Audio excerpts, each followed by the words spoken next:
comigo no estúdio do Band News TV, Pablo Ribeiro, que está dividindo esse plantão tarde e noite comigo. Boa tarde, Pablo, tudo bem? E aqui matar a saudade, né, Felipe? Não tem tempo que a gente não faz jornal juntos, eu tava de manhã, passei pra tarde, pro meio da tarde aqui no Band News TV, já tô um tempo sem visitá-lo aqui, 6 horas.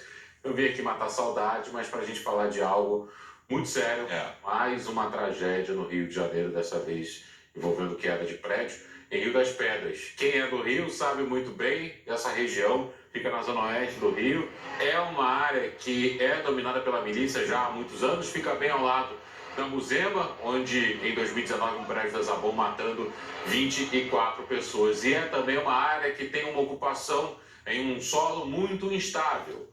Por isso nós vamos conversar agora com Gerardo Portela, que é especialista em gerenciamento de riscos. Gerardo, seja bem-vindo, boa noite, como vai? Pablo, boa noite, Felipe. É uma satisfação estar aqui na Band News TV.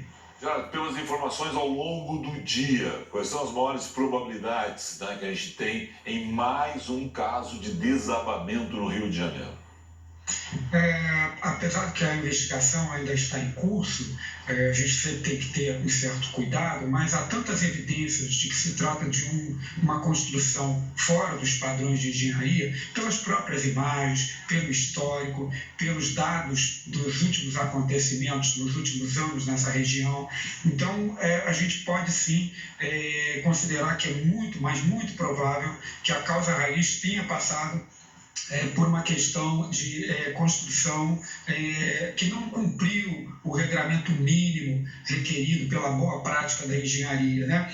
É claro que existe também por trás, quando a gente analisa riscos, né? Aí vendo mais, primeiro eu falei muito como engenheiro da área da construção civil, onde eu já trabalhei há alguns anos, mas agora eu vou falar como analista de risco.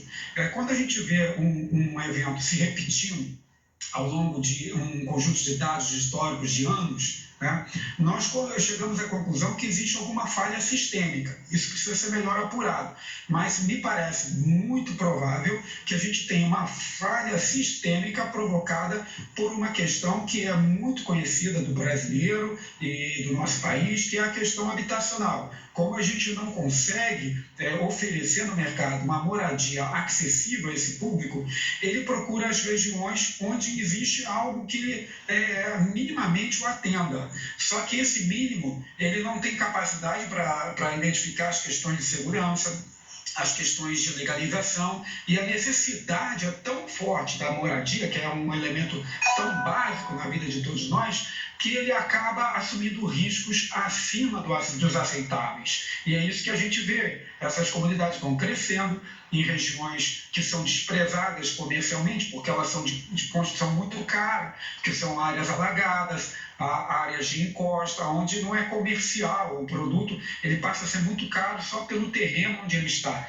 Então essas áreas ficam desocupadas e acabam sendo alvo de aqueles interesseiros oportunistas que começam a vender a facilidade que não existe, que é construir algo que tem a aparência, né, de um prédio, como por exemplo tem o Jardim Oceânico na Barra da Tijuca. Ele até tem uma certa aparência, mas não tem a estrutura de engenharia para suportar as cargas, para naquele terreno específico. E isso aí tem levado, infelizmente, a perdas humanas, perdas patrimoniais, problemas ambientais e a perda da imagem do município do Rio, do estado do Rio de Janeiro e do Brasil.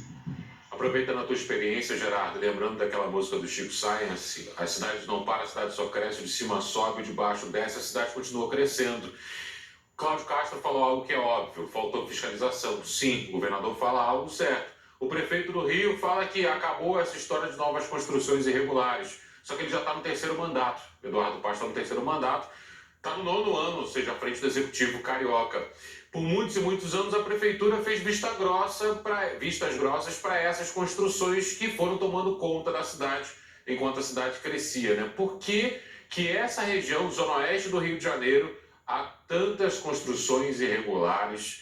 É uma área que tem muitas lagoas, muitas áreas que são de proteção e que mesmo assim essas áreas não são respeitadas. Pablo, a questão da fiscalização é um grande aliado. Então, se as autoridades aumentarem a fiscalização, isso é bom, porém não resolve o problema.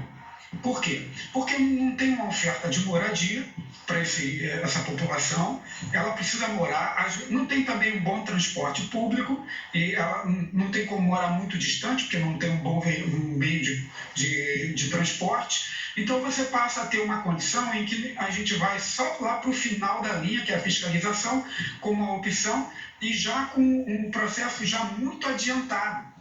O que eu chamo de processo adiantado?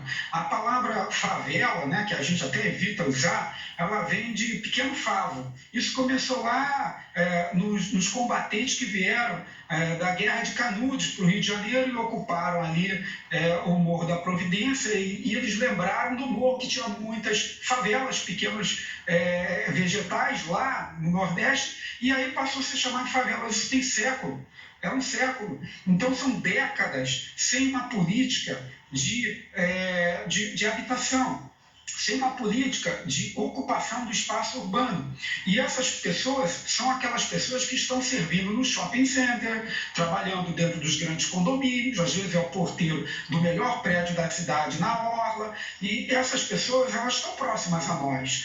A poluição que esses bolsões causam, né, em diversos pontos da cidade, acabam também interferindo com os nossos mananciais. A gente começa a beber água com jusmina e outros problemas no nosso fornecimento de água, e a gente acha que é um problema só dessa população. Não, é um problema da sociedade. Enquanto não houver uma política pública com a visão nacional, englobando não só um programa nacional, mas estadual e municipal, nós não vamos realmente resolver o problema. Nós vamos tratar no final da linha, e não tem como reverter esses imensos bolsões como a gente tem na Avenida Brasil, a gente tem em qualquer morro dentro da Zona Sul, dentro da Zona Norte. A gente não vai reverter essa situação de gueto, essa situação também que gera até problemas sociais, violência, interferência com o meio ambiente, perdas patrimoniais, porque isso é uma perda patrimonial. Alguém juntou dinheiro para comprar esse bem e ele nem sequer é legalizado.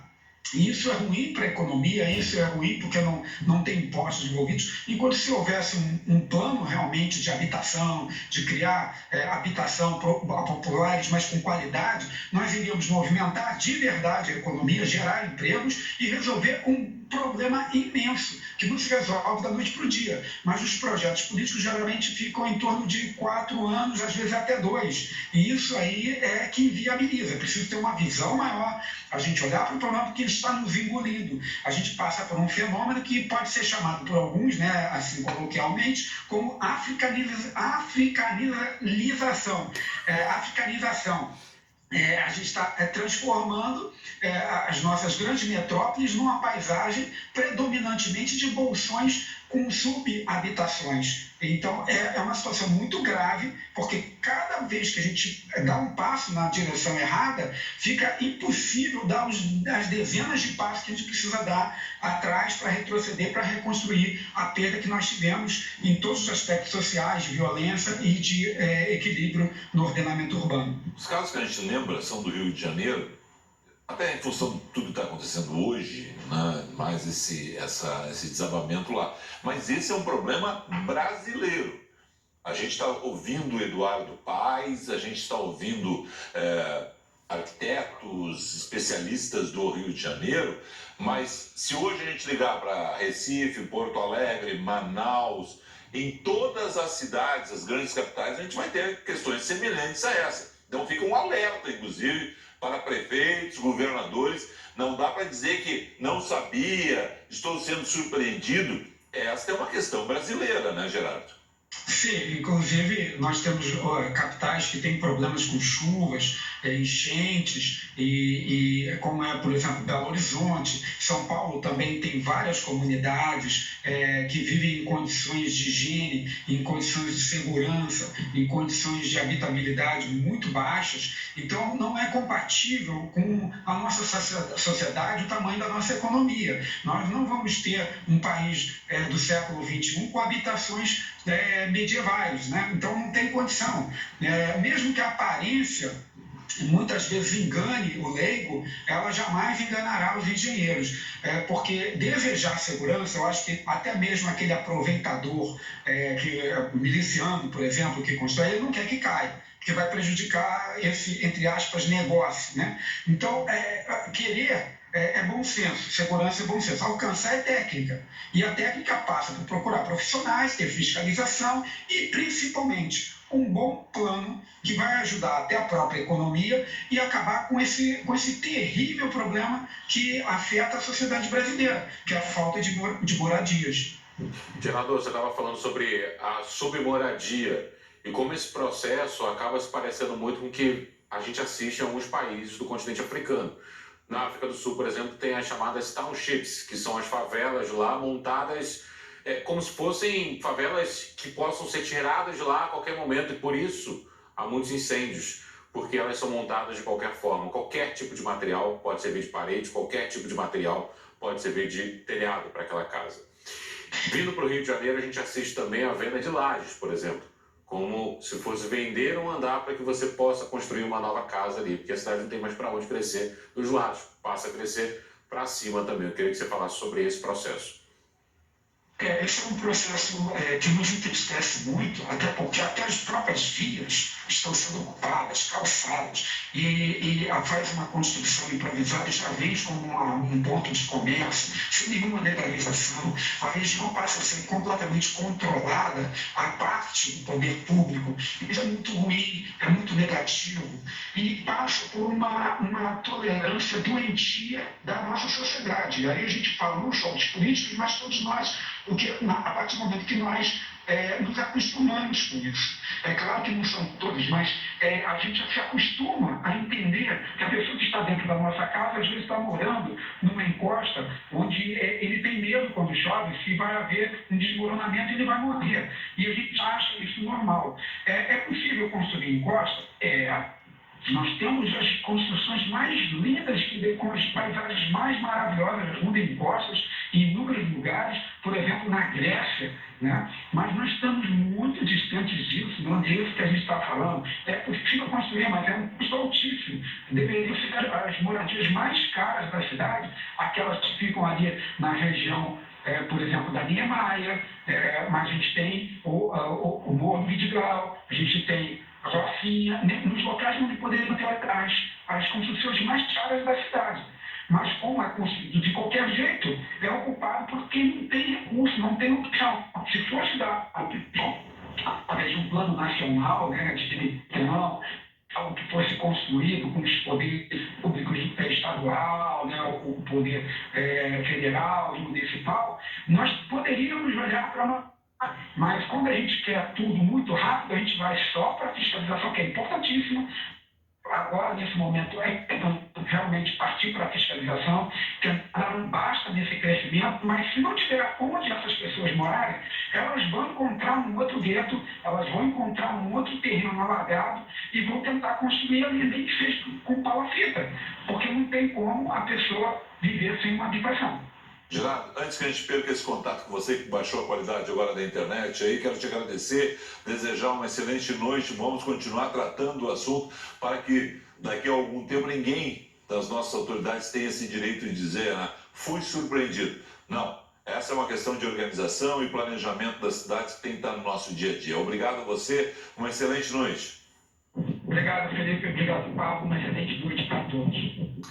Pablo.